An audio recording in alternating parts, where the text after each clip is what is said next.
পক্ষ থেকে এখানে উপস্থিত আছেন আবুধাবি বিএনপির সম্মানিত সভাপতি, আরও উপস্থিত আছেন এখানে অঙ্গ সংগঠন নেতৃবৃন্দ। আমি নাম নিলে অনেক সময় লাগবে, সেই জন্য আমি নাম নিতেছি না। সবাইকে আমি জিয়ার মঞ্চের পক্ষ থেকে রক্তিম শুভেচ্ছা ও সালাম জানাই।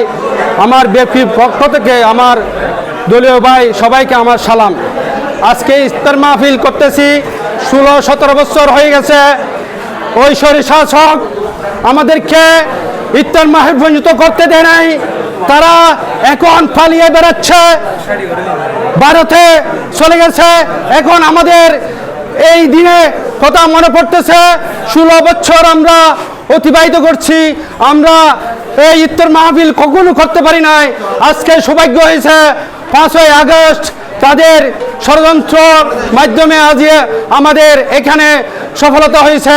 আমি সবাইকে ধন্যবাদ জানাই এখানে উপস্থিত হয়েছে সবাই। এখানে আমার মুরব্বী, ছাত্র ভাই, ছোট বড় সবাইকে আমার আন্তরিক শুভেচ্ছা জানিয়ে আমার বক্তব্য এখানে শেষ করলাম। খোদা হাফেজ। বাংলাদেশ জিন্দাবাদ।